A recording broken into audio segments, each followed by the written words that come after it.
ओम अज्ञानतिमिरान्धस्य ज्ञानञ्जनशलाकया चक्षुरुन्मिलितं तस्मै श्रीगुरुवे नमः। श्रीचैतन्यमनोभीष्टं स्थापितं येन भूतले स्वयं रूपकदा मह्यं ददाति स्वपदान्तिकम्। वन्देऽहं श्रीगुरु श्रीयुतपदकमलं श्रीगुरून् वैष्णवाचं श्रीरूपं साग्रजातं सगण रघुनाथान्वितं तं सजीवं साद्वैतं सावधूतं परिजनसहितं कृष्णचैतन्यदेवं श्रीराधाकृष्णपादान् सगणललिता श्रीविशाखान्विताश्च नारायणं नमस्कृत्यं नरं चैव नरोत्तमं देवीं सरस्वतीं व्यासं ततो जयमुदीरयेत्। सुन्वतां स्वकथा कृष्ण पुण्यश्रवणकीर्तनं हृदयन्तस्तु रुद्राणि विधनोति सुरसतां नष्टप्रायेषु भद्रेषु नित्यं भागवत सेव्या भगवती उत्तम श्लोके भक्तिर्भवति निष्ठिकी तदा रजस्तमो भावः कामलोभादय चेत् चेत् एतेनेटावृद्धमिष्यत् सत्य प्रसिद्धति।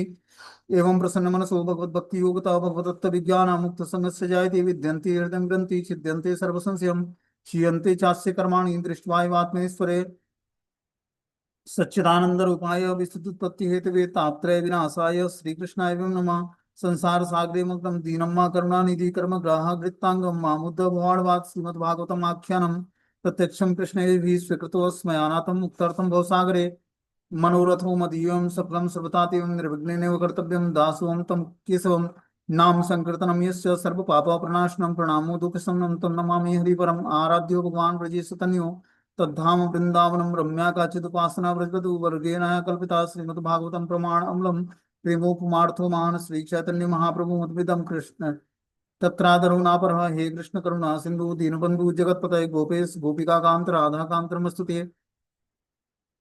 तप्त नगौरांगे श्री राधे वृंदावनेश्वरी वृषभानुसुते देवी प्रणमामि हरिप्रिये। वाञ्छाकल्पतरुवक्षा कृपा सिन्धुभ्येव च पतितानां पावनेभ्यो वैष्णवेभ्यो नमो नमः। जय श्री कृष्ण चैतन्य प्रभु नित्यानंद श्री अद्वैत गदाधर श्रीवासादि श्री गौर भक्तवृंद। हरे कृष्ण कृष्ण कृष्ण हरे हरे हरे राम राम राम हरे हरे। तो इसमें आज हम लोग को श्रीमद् भागवतम का स्कंद संख्या 6 अध्याय संख्या 9 और श्लोक संख्या 1 नंबर पढ़ना है। बोलते हैं श्री सुक उवाच तस्या स विश्वरूपस्य शिरासीं तृणिभि भारत सोमपीठम सुरापीठम मन्नाद्यमिति सुश्रुमः। श्री सुखदेव गोस्वामी ने कहा कि देवताओं के पुरोहित विश्वरूप के 3 सिर थे। उनमें से एक से वह सोमपान करता था, दूसरे से मदिरापान और तीसरे से भोजन ग्रहण करता था। हे राजा परीक्षित, ऐसा मैंने विद्वानों से सुना है। तो जो विश्वरूप के पुरोहित बने देवताओं के जो पुरोहित बने विश्वरूप, उनके 3 सिर थे। पहले सिर से वो सोमपान करते थे, दूसरे से मदिरापान करते थे और तीसरे से भोजन ग्रहण करते थे। बोलते हैं परीक्षित महाराज की, हे राजा परीक्षित, मैंने ऐसा विद्वानों से सुना है, कोई मनुष्य स्वर्ग के राजा उनके राज्य अन्य वासियों के प्रत्यक्ष नहीं देख सकता है, उनके न उनके अन्य कार्यकलापों को ही देख सकता है, क्योंकि वह स्वर्ग लोक नहीं जा सकता है। यद्यपि आधुनिक विज्ञानियों ने अनेक अंतरिक्ष यानों का आविष्कार कर लिया है, किंतु वे कभी चंद्रमा तक नहीं पहुंच पाते। अन्य लोगों की बात तो कोसों दूर रही। कोई मनुष्य प्रत्यक्ष अनुभव से मानव अनुभूति से अधिक नहीं सीख सकता, उन्हें विद्वानों से सुनना चाहिए। इसलिए महात्मा सुखदेव गोस्वामी कहते हैं कि हे राजन, मैं तुमको वही सुना रहा हूं जो मैंने प्रमाणिक स्रोतों से सुना है। यह वैदिक पद्धति है। वैदिक ज्ञान को श्रुति कहा गया है, क्योंकि यह प्रमाणिक सूत्रों से सुनकर ग्रहण किया जाता है। तो यहाँ पर जो है सुखदेव गोस्वामी राजा परीक्षित को बताते हैं कि हे राजन, मैंने विद्वान ब्राह्मणों से सुना है कि जो है जो देवताओं के पुरोहित बने हैं विश्वरूप, उनके 3 सिर थे। एक सिर से वो सोमपान किया करते थे, दूसरे से मदिरा पान किया करते थे और तीसरे से भोजन ग्रहण करते थे। ये स्वर्ग के जो वासी होते हैं, ये सुरापान भी करते हैं और मदिरा भी पीते हैं, और क्या करते हैं, सोमपान मदिरा और क्या करते हैं, भोग की बहुत सारी सुविधाएं होती हैं स्वर्ग में। भक्ति की सुविधाएं भगवान ने इस मृत्यु लोक में दिया है। इसके अलावा जो भी लोग है वहां पर भोग की सुविधाएं हैं। बता रहे हैं कि कोई मनुष्य स्वर्ग के राज्य उसके राजा और अन्य वासियों का प्रत्यक्ष नहीं देख सकता है। इसके लिए बहुत स्वीकृति चाहिए, तब व्यक्ति स्वर्ग में जाता है। बता रहे हैं उनके कार्यकलापों को ही न ही उनके कार्यकलापों को ही देख सकता है, क्योंकि वह स्वर्ग नहीं जा सकता। आधुनिक विज्ञानी अनेक अंतरिक्ष यानों का आविष्कार कर लेते हैं, किंतु वह चंद्रमा तक नहीं पहुंच पाते हैं। अन्य लोगों की बात तो कोसों दूर रही। कोई मनुष्य प्रत्यक्ष अनुभव से मानव अनुभूति से अधिक नहीं सीख सकता, उसे विद्वानों से सुनना चाहिए। इसीलिए महात्मा सुखदेव गोस्वामी बता रहे हैं कि हे राजन, मैं तुमको वही सुना रहा हूं जो मैंने प्रमाणिक सूत्रों से सुना है। बोलते हैं सवे बहिर्षि बहिर्षीय देवभ्यो भागम प्रत्यक्ष मुच्य मुच्यके अदगस्यम पितरो देवा प्रशस्त्रिय हम नृपः। हे राजा परीक्षित, देवतागण विश्वरूप के पिता पक्ष से संबंधित थे, अतः विश्वरूप सबों के समक्ष अग्नि में घी की आहुति इन मंत्रों का उच्चारण करके दे रहा था। इंद्राय इदम स्वाहा, यह राजा इंद्र के लिए है, और इदम अग्नेय, यह अग्निदेव के लिए है। वह मंत्र का उच्चारण उच्च स्वर से कर रहा था और प्रत्येक देवता को उसका उचित भाग प्रदान करता जा रहा था। तो अब यज्ञ संपन्न होता है तो देवतागणों को यज्ञ में भाग देने के लिए उनके अलग अलग मंत्रों का उच्चारण करता है, जो कि वैदिक नियमों में दिया हुआ है, वेदों में दिया हुआ है। इंद्राय इदम स्वाहा करके वो इंद्रदेव को घी की आहुति देता, अग्निदेव को इदम अग्नि है इदम नमः बोल के अग्निदेव को घी की आहुति देता। इस प्रकार मंत्रों का उच्चारण करके वो सारे देवताओं को जो है अग्नि में घी की आहुति देता। आगे बता रहे हैं कि स एव ही ददो भागम परोक्ष सुरा सुरान प्रति यजमानो अभ भाग्यम मातृस्नेहावसानुगम। वह यद्यपि देवताओं के नाम से यज्ञ की अग्नि में घी आहुति डाल रहा था, किंतु देवता के बिना जताए वह असुरों के नाम की भी आहुति डालता जाता था, क्योंकि वे उसकी माता के पक्ष से संबंधित थे। तो विश्व रूप जो है, जो घी में अग्नि में आहुति डालता घी की, वो देवताओं के बिना जताए वो असुर के नाम से भी आहुति डालता उसमें। तो जिसके नाम से आहुति डाली जाती है उसको शक्ति मिलता है यज्ञ से। तो वो क्या करता कि क्योंकि जो असुर लोग थे वो उसकी माता के पक्ष के थे और देवता उसके पिता के पक्ष के थे, तो इसलिए जो विश्व रूप था वो देवताओं के नाम से भी और असुरों के नाम से, दोनों पक्षों के नाम से आहुति डालता है यज्ञ में। बता रहे विश्व रूप का संबंध देवताओं तथा असुरों दोनों पक्षों से था, इसलिए वह दोनों वंशों की ओर से परमेश्वर को प्रसन्न कर रहा था। किंतु जब वो असुरों की ओर से अग्नि में आहुति डालता तो देवताओं को बिना जताए चुपके से ऐसा करता था। मतलब वो धोखे से जो है असुरों को भी अग्नि में आहुति डालकर उनको भी शक्ति प्रदान करता है।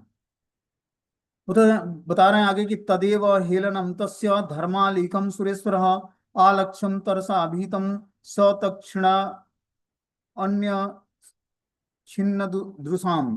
किंतु एक बार स्वर्ग के राजा इंद्र को पता चल गया कि विश्वरूप देवताओं को धोखा देकर असुरों की आहुति दे रहा है, अतः वह असुरों द्वारा पराजित किए जाने से अत्यधिक भयभीत हो उठा और अतीव क्रोध से उसने विश्वरूप के तीनों सिरों को उसके कंधों से अलग कर दिया।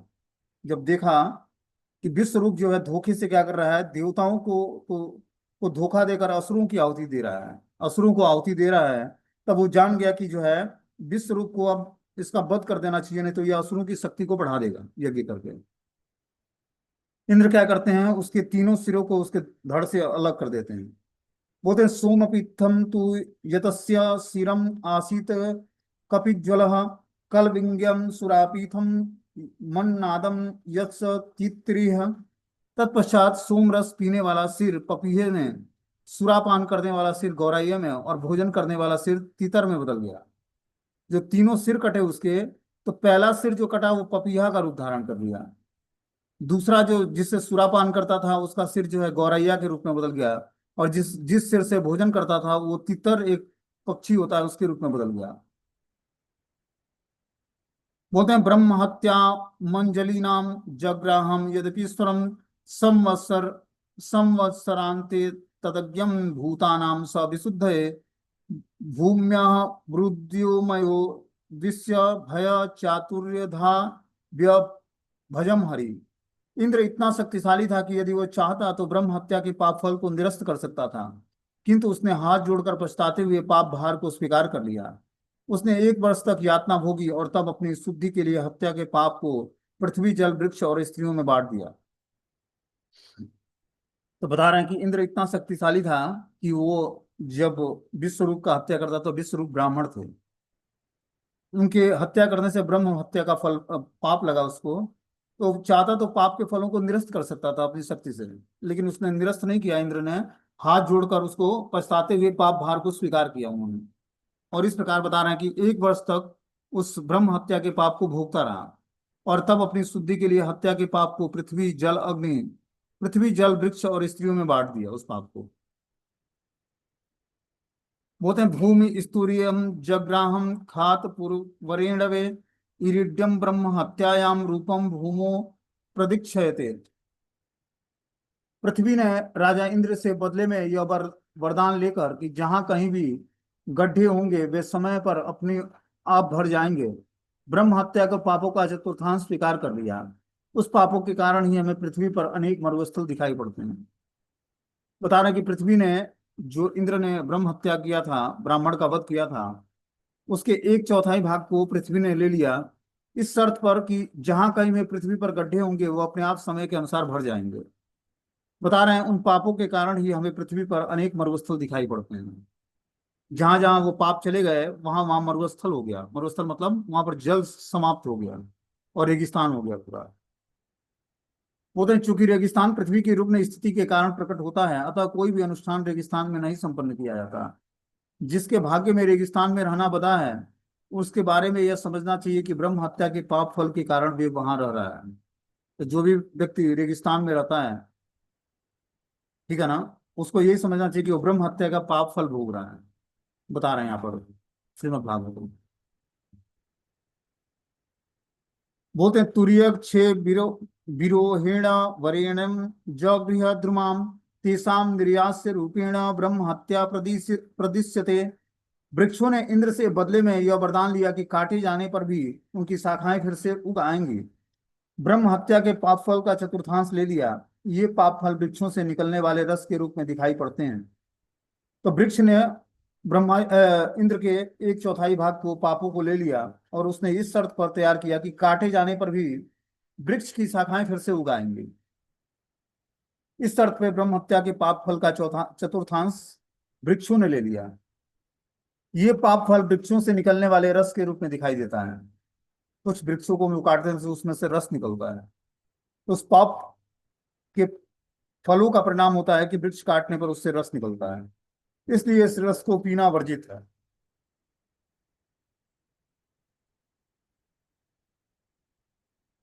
बोलते हैं सशक्य कामा वरेण्या हतस्तूर्य जगृहु स्त्रिय रजो रूपेण तास्त्वहो मासी मासी प्रदीक्षते। स्त्रियों ने इंद्र से बदले में यह वरदान प्राप्त किया कि वे अपनी काम वासनाओं को जब तक वे भ्रूण के लिए हानिकारक न हो, गर्भ काल में भी निरंतर पूरी पूरी कर सकेंगी। पाप फलों का चतुर्थांश स्वीकार कर लिया, फलस्वरूप स्त्रियों के प्रत्येक मास रजो दर्शन होते हैं। बता रहे कि स्त्रियों ने इंद्र से बदले में यह वरदान प्राप्त किया कि वे अपनी काम वासनाओं को जब तक भ्रूण के लिए हानिकारक न हो, गर्भ काल में निरंतर पूरी कर सकेंगी। और इस कारण से उन्होंने पाप फलों का चतुर्थांश स्वीकार किया। और इसी कारण से स्त्रियों में जो है अशुद्धि अवस्था आती है मास में एक बार। स्त्रियों की जाति अत्यधिक कामी होती है और निरंतर बनी रहने वाली उनकी काम वासनाएं कभी पूरी नहीं होती हैं। जब इंद्र ने यह वरदान दिया तो उनकी कामनाओं का कभी अंत न हो, तो स्त्रियों ने ब्रह्म हत्या से लगने वाले पाप फलों का चतुर्थांश स्वीकार कर दिया। तो ये जो पाप है ये स्त्रियों ने लिया और इस कारण से उनको जो है मास में एक बार अशुद्ध अवस्था में रहना पड़ता है। ये इंद्र के पाप के स्वीकार करने से ऐसा हुआ। बोलते हैं द्रव्य भूयो वरेण्या सतुर्य रिय जगृह मलम तासु बुद्ध्या दफीनाभ्यम दृष्टम तद रति क्षिपनम। जल ने इंद्र के बदले में यह वरदान प्राप्त किए करके कि किसी अन्य वस्तु में जल मिलाने से उसका आयतन बढ़ जाएगा, पाप फलों का चतुर्थांश स्वीकार कर लिया। इसलिए जल में बुलबुले या फिन उठते हैं। मनुष्य को चाहिए कि इसे हटा करके ही जल भरे। हम देखते हैं कि जल जो है जब ज्यादा इकट्ठा होता है तो उसमें बुलबुले या फेन आ जाते हैं। ये वही पाप कर्म है जो इंद्र से लिया गया था। इस कारण से जल में ऐसा फेन या बुलबुला आता है। मनुष्य को चाहिए कि जब भी जल भरना हो तो उसे हटा दे, बुलबुले को या फेन को। जब दूध, फल के रस या अन्य ऐसे किसी पदार्थ के साथ जल मिलाया जाता है तो आयतन बढ़ जाता है और लोग यह नहीं समझ पाते कि उनमें से किसकी वृद्धि हुई है। इस आशीर्वाद के बदले में जल ने इंद्र के पापों का चतुर्थांश अंगीकार कर लिया। ये पाप कर्म फेन या बुलबुलों में दिखाई पड़ते हैं, अतः पीने के लिए जल भरते समय बुलबुले तथा फेन से बचना चाहिए। तो जो भी हम जल भरते हैं उसमें जो बुलबुला या फेन आता है, ये क्या है? उसी पाप कर्मों के फल के कारण ऐसा होता है, जो इंद्र से लिया गया, ब्रह्म हत्या का पाप। बोलते हैं हता पुत्रास्तता त्वष्टा जुहा वेन्द्राय शत्रवे इंद्र शत्रु विवधस्य माँ चिरम जहि विद्विषाम। विश्व रूप के वध के पश्चात उनके पिता त्वष्टा ने इंद्र को मारने के लिए अनुष्ठान किया। उसने अग्नि में यह उच्चारण करके आहुति डाली कि हे इंद्र के शत्रु, तुम्हारी अभिवृद्धि हो, तुम अविलंब अपने शत्रु का वध कर दो। तो जो त्वष्टा थे वो विश्व रूप के पिता थे। उनके पुत्र का वध हो जाने पर उन्होंने इंद्र को मारने के लिए अनुष्ठान संपन्न किया। उसने अग्नि में यह उच्चारण करके आहुति डाली कि जो इंद्र के शत्रु हैं असुरगण, उनकी अभिवृद्धि हो और वो अविलंब ही, मतलब बिना विलंब किए इंद्र को मार दें। उधर त्वष्टा द्वारा उच्चारित मंत्र में कुछ त्रुटि रह गई, क्योंकि उसने हस्व के बजाय दीर्घ स्वर में उच्चारण किया, जिससे मंत्र का अर्थ बदल गया। त्वष्टा इंद्र शत्रु का शब्द का उच्चारण करना चाहता था, जिसका अर्थ होता है कि हे इंद्र के शत्रु। इस मंत्र में इंद्र संबंध कारक में आया है और इंद्र शत्रु में तत्पुरुष समास कहलाता है। दुर्भाग्यवश त्वष्टा ने इस मंत्र को थोड़ा समय के बजाय देर तक उच्चारण किया, जिससे उसका अर्थ इंद्र के शत्रु के बदले इंद्र जो शत्रु है हो गया। फलस्वरूप इंद्र का शत्रु न प्रकट होकर वृतासुर का शरीर प्रकट हुआ, जिसका शत्रु इंद्र था। तो बता रहे हैं कि जो त्वष्टा ने मंत्र उच्चारण किया उसमें कुछ त्रुटि हो गई। वो दीर्घ काल तक मंत्रों का उच्चारण करता रहा, मतलब लंबे समय तक किसी मंत्र का उच्चारण किया। उसमें कुछ त्रुटि हो जाने से, जिसका अर्थ होता है इंद्र के शत्रु के से बदलकर इंद्र जो शत्रु है हो गया। मतलब इंद्र के शत्रु का वो शक्ति बढ़ाना चाहता था, लेकिन इंद्र जो शत्रु है उसकी शक्ति बढ़ गई, इंद्र की शक्ति बढ़ गई उससे, उसके गलत मंत्र उच्चारण से। फलस्वरूप इंद्र का शत्रु न प्रकट होकर वृतासुर का शरीर प्रकट हुआ, जिसका शत्रु इंद्र था। देखो वैदिक मंत्रों में कोई भी थोड़ी सी त्रुटि हो जाती है तो उससे बहुत बड़ा रिएक्शन लगता है। देखो यहाँ पर जो त्वष्टा था वो मंत्र उच्चारण कर रहा था, उस मंत्र में थोड़ी सी त्रुटि हो गई, मतलब समय के बजाय देर तक उच्चारण करता रहा उसको, मतलब किसी शब्द को आगे खींचता गया और लंबे समय तक उसका उच्चारण करता रहा, तो उससे उसका अर्थ बदल गया। अर्थ बदल गया तो उसका अर्थ होना चाहिए इंद्र के शत्रु से बदलकर इंद्र जो शत्रु है हो गया। और इस कारण से बता रहे हैं कि वृतासुर का शरीर प्रकट हुआ उस अग्नि से, जिस अग्नि से हवन कर रहा था वो। बता रहे हैं कि अथा वा हार्य पचनाम दुत्थित्यो घोर दर्शनम कृतांतम इव लोकानाम युगांतम समय यथा। तत्पश्चात अनवाहार्य नामक यज्ञ अग्नि की दक्षिणी कोने से एक भयावह व्यक्ति प्रकट हुआ, जो युगांतर में समग्र ब्रह्मांड का विनाश करने वाले के समान प्रतीत हो रहा था। बता रहे हैं तत्पश्चात अनवहार्य नामक यज्ञ अग्नि की दक्षिणी कोने से, जो यज्ञ कर रहा था विश्वरूप के पिता त्वष्टा, उसी अग्नि के दक्षिणी कोने से एक भयावह व्यक्ति प्रकट होता है, जो युगांत में समग्र ब्रह्मांड का विनाश करने वाले के समान प्रतीत हो रहा था, कि युग के अंत में समग्र ब्रह्मांड का वो विनाश कर देगा, इतना विकराल था वो। बोलते हैं विश्वज्ञ अग्नि वर्धमानम तमिस्व मात्र दिने दिने दग्ध शैला प्रतीकास्यम संध्या भ्रानि कवच कवचम समः तप्त ताम्रम शिखा मश्नु मध्या हाप्रो गलोचनम दे दीप्यमाने त्रिशिखे शूलम आरोप्य रोदसी नृत्यंत मुन्यदंतम च चालयंतम पदामहिम दरि गंभीर वत्यरेणम पीबताम च नभस्थलम लिहताम यक्षाणी ग्रस्ताम भुवन नत्रयम महताम रौद्र दृष्टीर्णम जिम्बमाणम मुहुर्मुहुर् विसृत्याम द्रुद्रुवोलोका वीक्षम सर्वे दिशो दशः। उस असुर का शरीर चारों दिशाओं में छोड़े हुए बाण के समान प्रतिदिन बढ़ने लगा। वो जो असुर प्रकट हुआ, ऐसे लग रहा था कि चारों दिशाओं में जिस तरह बाण छोड़ा जाता है उस तरह वो प्रतिदिन चारों दिशाओं में बढ़ने लगा। वह लंबा और काला था, मानो कोई जला हुआ पर्वत हो। वह संध्याकालीन बादलों के समान की भांति दीप्ति से युक्त था। असुरों के शरीर के बाल और उसकी दाढ़ी मुछें पिघले तांबे के रंग की थी। उसके नेत्र मध्यकालीन सूर्य की भांति भेदने वाली थी। वह दुर्जय था और ऐसा प्रतीत हो रहा था मानो अपनी प्रज्वलित त्रिशूल पर तीनों लोकों को धारण किए हुए है। उच्च स्वर करके उसने नाचने और गाने से सारी पृथ्वी हिल उठी, मानो भूकंप आ गया हो। वह पुनः पुनः जम्हाई ले रहा था, मानो कंदरा के समान अपने विशाल मुख से मैं वो सारे आकाश को निगल जाना चाहता हूँ। ऐसा प्रतीत हो रहा था मानो वह आकाश के सभी तारों को अपनी जीभ से चाट रहा हो और अपने लंबे पैने दांतों से संपूर्ण ब्रह्मांड को खाने जा रहा था। उस विराट असुर को देखकर सभी व्यक्ति डर के मारे इधर उधर चारों दिशाओं में भागने लगे। तो देखो, उस यज्ञ अग्नि में थोड़े से मंत्र की त्रुटि से एक महान असुर उत्पन्न हो गया, जो इतना भयानक था कि चारों दिशाओं में छोड़े हुए बाण के समान प्रतिदिन बढ़ने लगा।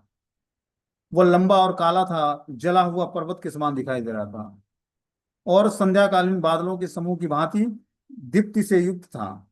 जैसे संध्या टाइम में सूर्य जब अस्त होता है तो चारों तरफ लालिमा छा जाती है, उसी तरह वो असुर जो है संध्याकालीन बादलों के समूह की भांति दीप्ति से युक्त था। ऐसा प्रकाशमान उसका चेहरा था। असुरों के शरीर के बाल और उसकी दाढ़ी मूछें पिघले तांबे के रंग की थी। उसके नेत्र मध्यकालीन में सूर्य की भांति भेदने वाली थी। वह दुर्जय था, ऐसा प्रतीत होता मानो अपने प्रज्वलित त्रिशूल पर तीनों लोकों को धारण किए हुए है।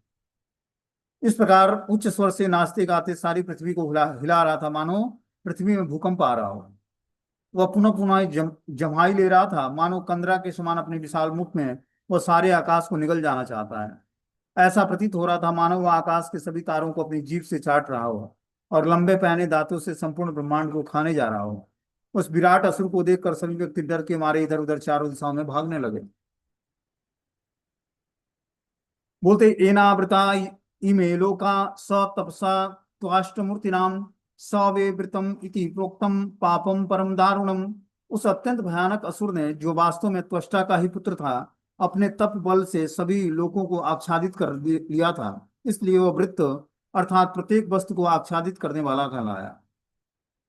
तो ये जो असुर प्रकट हुआ था ये भी त्वष्टा का ही पुत्र था, क्योंकि उन्होंने अग्नि में हवन डालकर इस असुर को गलत मंत्र उच्चारण के कारण ये असुर प्रकट हुआ था। बता रहे हैं, अपने तप बल से सभी लोगों को आच्छादित कर लिया था, इसलिए वह वृत्त अर्थात प्रत्येक वस्तु को आच्छादित करने वाला कहलाया था।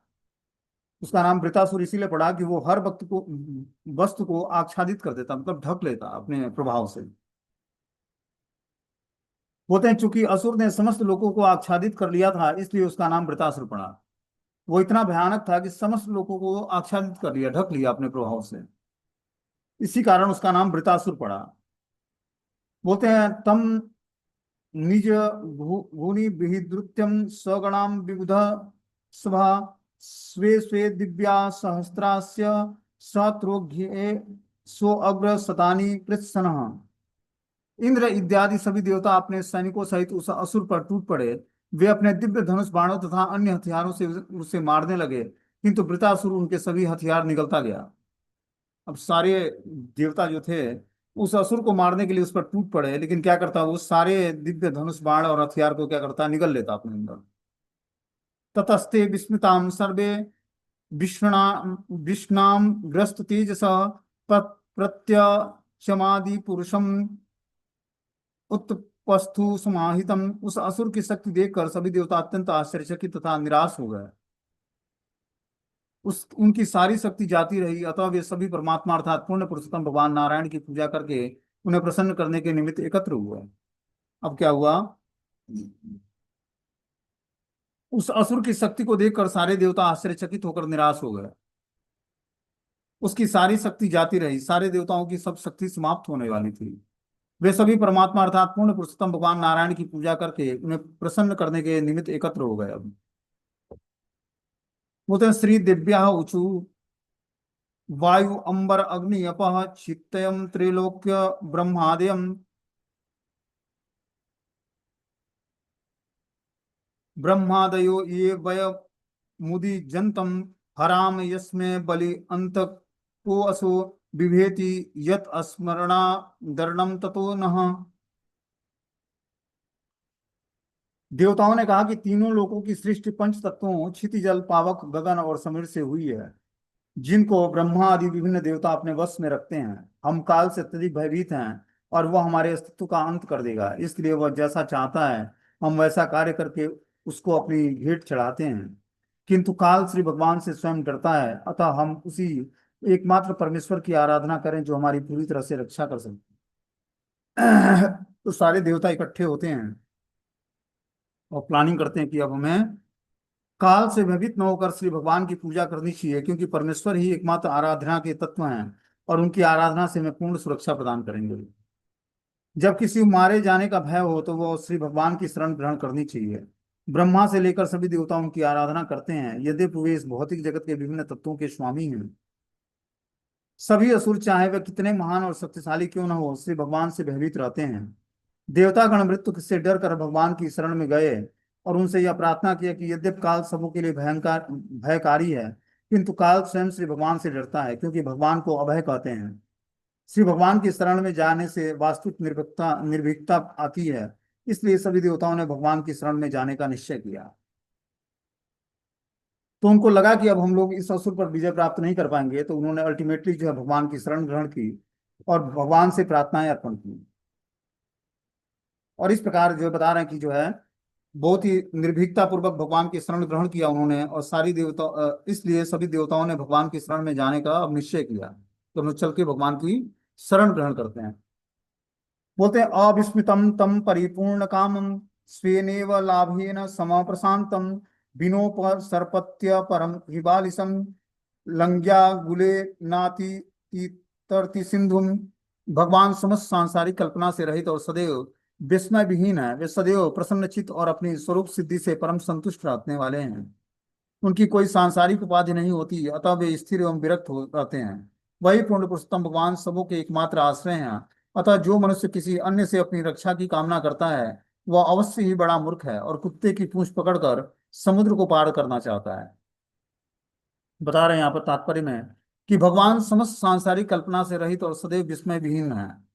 मतलब भगवान को सांसारिक कल्पना से नहीं समझा जा सकता है, और न ही वो किसी के विस्मय विहीन है। वे सदैव प्रसन्नचित्त और अपनी स्वरूप सिद्धि से परम संतुष्ट रहने वाले हैं। भगवान हमेशा जो है प्रसन्नचित्त रहते हैं और स्वरूप सिद्धि में रहते हैं। स्वरूप सिद्धि मतलब वो अपने स्वरूप में स्थित रहते हैं। हम लोग में जैसे क्या होता है, हम लोग हमेशा चेंजेज आते हैं, हम लोग में बदलाव आता है, लेकिन भगवान जो है सच्चित आनंद स्वरूप में हमेशा स्थिर रहते हैं। उनका स्वरूप कैसा है? सच्चित आनंद से बना है। हम लोगों का स्वरूप पंचभूतों से बना है, लेकिन भगवान का स्वरूप किससे बना है? पंचभूतों से नहीं बना। उनका स्वरूप जो है बना है सच्चित आनंद से। इसलिए वो हमेशा प्रसन्न रहते हैं और अपने स्वरूप में स्थिर रहते हैं। उनकी कोई सांसारिक उपाधि नहीं होती, अतः वे स्थिर एवं विरक्त रहते हैं। वही पूर्ण पुरुषोत्तम भगवान सबों के एकमात्र आश्रय हैं। अतः जो मनुष्य किसी अन्य से उनकी अपनी रक्षा की कामना करता है वह अवश्य ही बड़ा मूर्ख है और कुत्ते की पूंछ पकड़कर समुद्र को पार करना चाहता है। बोलते हैं जो व्यक्ति भगवान की का आश्रय न लेकर किसी अन्य के लिए रक्षा की कामना करता है, किसी अन्य से रक्षा की कामना करता है, उसका एग्जाम्पल बता रहे हैं कि जिस तरह व्यक्ति कुत्ते का पूंछ पकड़ के समुद्र को पार करना चाहे वही उसकी स्थिति होती है, क्योंकि भगवान ही अल्टीमेटली रक्षा प्रदान करने वाले हैं। तो हमें किसी और से रक्षा की याचना नहीं करनी चाहिए। बोलते हैं कि कुत्ता पानी में तैरना जानता है, किंतु यदि कुत्ता समुद्र में गोता लगाता हो तो कोई उसकी पूंछ पकड़कर समुद्र पार करना चाहे तो वह निपट मूर्ख है। न तो कुत्ता समुद्र पार कर सकता है और न कोई मनुष्य ही उस कुत्ते की पूंछ पकड़कर समुद्र पार कर सकता है। इसी प्रकार जो मनुष्य अज्ञान के समुद्र को पार करना चाहता है उसे न तो किसी देवता की न ही किसी अन्य की शरण ग्रहण करनी चाहिए, उसे तो एकमात्र श्री भगवान की शरण में आना चाहिए। तो यहाँ पर एग्जाम्पल एक कुत्ते का बता रहे हैं कि कुत्ता जल में तैरना तो जानता है, लेकिन वो समुद्र में गोता भी लगाता है। लेकिन कोई व्यक्ति उसकी पूंछ पकड़कर और समुद्र पार करना चाहे तो ये निपट मूर्खता होगी, क्योंकि कुत्ता समुद्र पार कर सकता नहीं कर सकता, न तो कोई मनुष्य ही उस कुत्ते की पूंछ पकड़कर समुद्र पार कर सकता है। उसी प्रकार जो मनुष्य अज्ञान के समुद्र को पार करना चाहता है उसे न तो किसी देवता की न ही किसी अन्य की शरण ग्रहण करना चाहिए, उसे तो एकमात्र श्री भगवान की शरण में आना चाहिए। आगे बता रहे हैं कि श्रीमद् भागवतम के 10वें स्कंद के 14वें अध्याय के 98वें श्लोक में कि समाश्रिता ये पद पल्लव पल्लवम महत पदम पुण्य यशो मुरारे भवाम बुधम वत्स परम पदम ततम पद पदम यतम विपदा न तेषाम। भगवान के चरण कमल अविनश्वर नाव के तुल्य हैं, और यदि कोई इस नाव का सहारा लेता है तो वह अज्ञान सागर को सरलता से पार कर देता है। तो बता रहे कि जो भगवान के चरण कमल हैं वो एक अविनश्वर नाव के तुल्य है, जिसका कभी विनाश नहीं होता है। वह अज्ञान सागर को सरलता से व्यक्ति पार कर लेता है जो भगवान के चरण कमलों का आश्रय ग्रहण करता है। अतः पद पद पर संकटों से ग्रस्त इस भौतिक जगत में रहकर भक्त भी के लिए कोई भय नहीं रह जाता। मनुष्य को चाहिए कि अपने बनावटी विचारों के बजाय परम शक्तिमान की शरण खोजे। तो मनुष्य जीवन इसीलिए मिला है कि हम भगवान की शरण ग्रहण कर पाए और अज्ञान सागर को सरलता से पार कर सकें। आगे से बता रहे हैं, यस्योरु श्रृंगे जगतिम स्वनामम मन्यु यथा बद्ध्व ततार दुर्गम स एव नस्त्व अष्ट भया दुरंता त्राता श्रिता वा रिच रो अपि नूनम। पहले राजा सत्यव्रत नामक मनु ने अगस्त अवतार में सिंह में समग्र ब्रह्मांड रूपी छोटी नौका को बांधकर आत्मरक्षा की थी। उनकी कृपा से मनु ने बाढ़ के महान संकट से अपने को बचाया था। वे ही मत्स्य अवतार त्वष्टा के पुत्र से उत्पन्न इस गंभीर संकट से हमारी रक्षा करें। होते हैं जो भगवान पहले राजा सत्यव्रत नामक मनु ने मत्स्य अवतार के सिंह में समग्र ब्रह्मांड रूपी छोटी नौका को बांधकर आत्मरक्षा किया था। इस समग्र ब्रह्मांड जब डूब रहा था तो उस समय भगवान ने मत्स्य अवतार लेकर अपने सिंह में एक छोटी सी नौका बांधकर और सभी ब्रह्मांड के वासियों की रक्षा किया था। उनकी कृपा से मनु ने बाढ़ के महान संकट से अपने को बचाया था। वे ही मत्स्य अवतार त्वष्टा के पुत्र के रूप में उत्पन्न इस गंभीर संकट से हमारी रक्षा कर सकते हैं। आगे इसमें बता रहे कि पुरा स्वयं भूरपि संयमा भ यदु सयु दृढ़ वातो मिरवे कराले एको अरविंदा पतितस्तार तस्मा भयत या घेय स नो अस्तु पारम। सृष्टि के प्रारंभ में प्रचंड वायु के से बाढ़ के जल से भयानक लहरें उठने लगी। इनसे ऐसा भयावह शोर हुआ कि ब्रह्मा जी अपने कमल आसन से प्रलय जल में प्राय गिरी पड़े, किंतु भगवान की सहायता से वे बच गए। उसी प्रकार हम भी भगवान से ही इस भयावह स्थिति से अपनी रक्षा की आशा कर सकते हैं। बता रहे हैं कि जो है सृष्टि के प्रारंभ में जब चारों तरफ जल भरा हुआ था, प्रचंड वायु से बाढ़ के जल में भयानक लहरें उठने लगी। इनसे ऐसा भयावह शोर हुआ कि ब्रह्मा जी अपने कमल आसन से प्रलय जल में प्राय गिर ही पड़ते थे, किंतु भगवान की सहायता से वे बचा लिए गए। उसी प्रकार हम भी भगवान की इस भयावह स्थिति से अपनी रक्षा की आशा करते हैं कि भगवान जिस तरह ब्रह्मा जी की रक्षा करते हैं, उसी तरह जब वो प्रलय जल में गिर जाते हैं, उस ब्रह्मांड के बता रहे प्रचंड वायु से बाढ़ के जल से भयानक लहरें उत्पन्न होती हैं। उस भयानक शोर को सुनकर ब्रह्मा जी अपने कमल आसन से प्रलय के जल में गिर पड़ते हैं, किंतु भगवान की सहायता से वे बचा लिए जाते हैं। उसी प्रकार हम सभी भगवान की इस भयावह स्थिति से अपनी रक्षा की आशा करते हैं। आगे से बता रहे कि य एक इसु निज माया नमः ससर्ज येना निसृजाम विश्वम वयम न यस्यापि पुरम समाहितम पश्या लिंगम पृथ्वी गीषमानिनाम।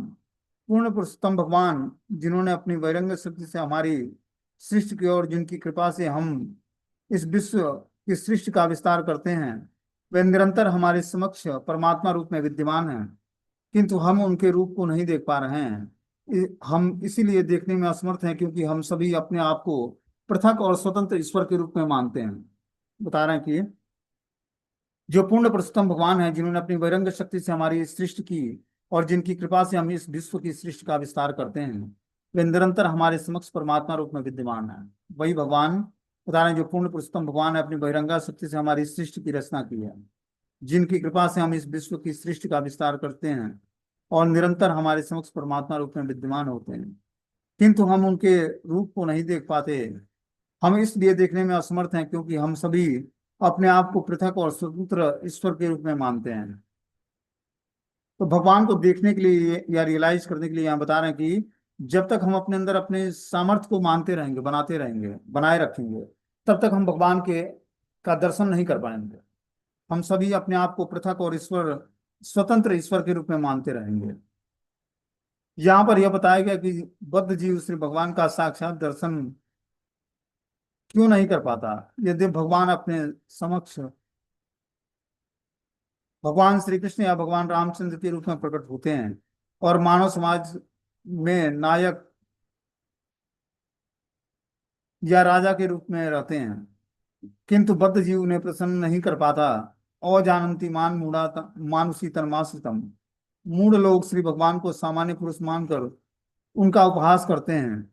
अन्य तुच्छ पुरुष भी हम अपने आप को ईश्वर मान बैठते हैं और सोचते हैं कि हम भी विश्व की रचना कर सकते हैं अथवा दूसरा ईश्वर उत्पन्न कर सकते हैं। यही कारण है कि हम पूर्ण पुरुषोत्तम भगवान को न तो देख सकते हैं, न ही समझ सकते हैं। उस संबंध में आश्चर्यजनक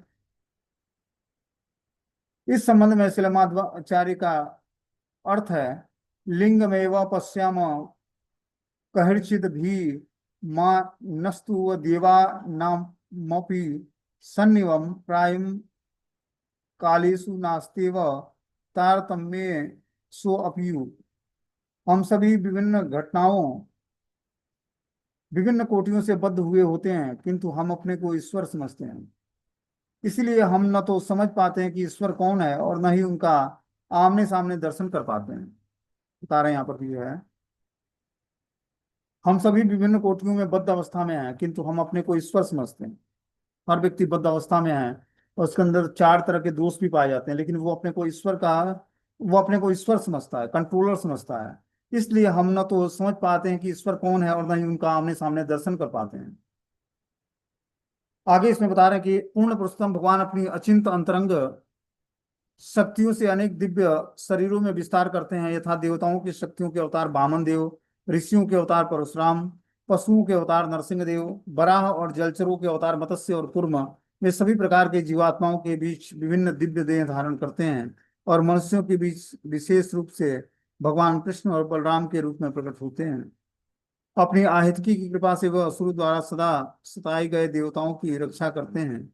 वे समग्र जीवात्माओं के लिए पूज्य श्री विग्रह हैं। वे परम कारण हैं और स्त्री तथा पुरुष की सृजन शक्ति के रूप में प्रकट होते हैं। यद्यपि वे इस ब्रह्मांड से पृथक हैं, वे ब्रह्मांड रूप में विद्यमान रहते हैं। अतः अपनी इस भयभीत अवस्था से में हमें चाहिए कि हम उनकी शरण ग्रहण करें, क्योंकि हमें विश्वास है कि परमात्मा हमें अपना संरक्षण प्रदान करेंगे।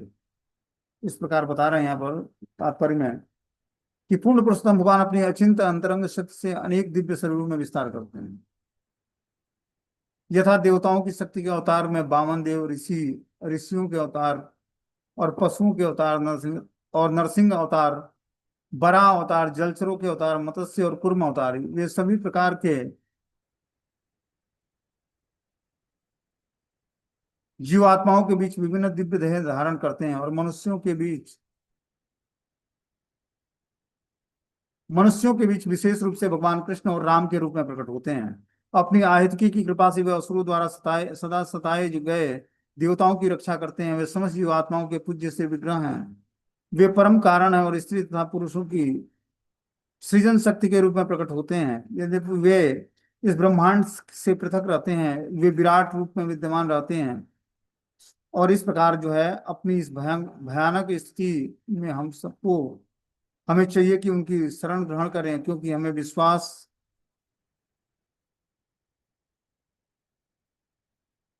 अतः अपनी इस भयभीत स्थिति से हमें चाहिए कि उनकी शरण ग्रहण करें, क्योंकि हमें विश्वास है कि परमात्मा हमें अपना संरक्षण प्रदान करेंगे। तो यहाँ बता रहे हैं कि अल्टीमेटली भगवान ही पूर्ण रूपेण संरक्षण प्रदान करने हैं और उन्हीं की हमें शरण ग्रहण करके हम धीरे धीरे अपने भय की स्थिति से मुक्त हो पाएंगे और भगवान की पूर्ण शरणागति लेकर हम अभयम पद को प्राप्त करेंगे, मतलब जहां पर भय समाप्त हो जाएगा हमें। इस प्रकार ये जो है 27 श्लोक तक हुआ। कल आगे जो है 28 श्लोक हम लोग पढ़ेंगे। हरे कृष्णा।